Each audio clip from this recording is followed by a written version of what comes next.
ওম নমঃ শিবায়। অনেক চেষ্টার পরে সন্তান প্রাপ্তিতে বাধা হলে, যেরকম আপনাদের ডাক্তার দেখাচ্ছেন, ট্রিটমেন্ট চলছে, চলুক, অসুবিধে নেই। পূর্ণিমার দিন একটা কাজ করুন, বটগাছের দেখবেন ঝুড়ি, বটগাছের অনেক নানা জায়গায় দেখবেন ঝুড়ি ঝুলতে থাকে না, দেখা যায়, সেখান থেকে ওই পূর্ণিমার দিনকে কেটে নিয়ে আসুন কিছুটা, নিয়ে এসে সেটাকে কী করবেন, সকালবেলায় করবেন এই প্রয়োগ, নিয়ে এসে পুজোর স্থানে রাখুন।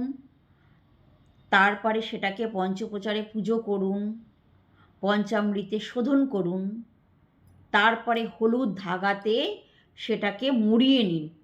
মুড়িয়ে স্বামী হোক স্ত্রী হোক যে কেউ করতে পারে, স্ত্রী করলে বেশি ভালো হয়, দুজন করলেও আরও ভালো হয়।